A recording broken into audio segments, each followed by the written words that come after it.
L'association Acta Vista a été créée il y a une vingtaine d'années avec comme objet principal d'accompagner des personnes en situation de précarité économique et sociale pour leur permettre de se rebâtir un avenir professionnel. La singularité du projet, c'est qu'on utilise pour ça la restauration de patrimoine historique, comme ici à la citadelle de Marseille, comme levier de reprise de confiance, de fierté, et comme levier pour que ces personnes puissent retrouver un avenir professionnel serein.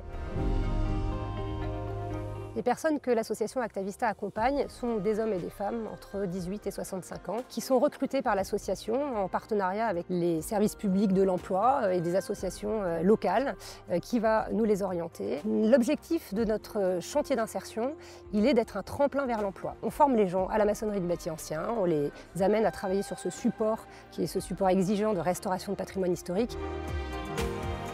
Faire ensemble quelque chose de beau, même si les tâches sont parfois dures, ça contribue vraiment à briser un peu les barrières socio-culturelles et à se rendre compte qu'on peut tous, avec nos différences, vivre de manière harmonieuse.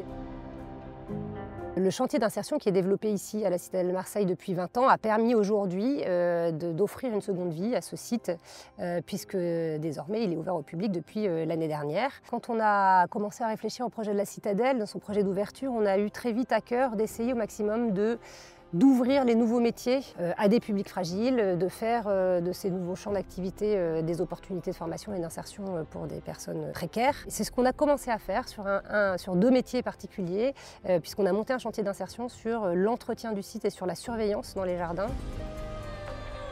Je pense que Marseille déjà est très marquée par son emplacement en Méditerranée et qui subit le plein fouet quand même toutes les questions de réchauffement climatique. Donc, l'ensemble des acteurs, des citoyens sont très mobilisés sur le sujet. Il y a beaucoup d'initiatives qui sortent, parfois qui nécessitent d'être peut-être mieux corrélées. Je pense qu'il y a une vraie réflexion et une vraie prise de conscience qui est très forte et qui va sans aucun doute amener à des pivotages aussi de certains business models, de certaines activités sur ce territoire-là.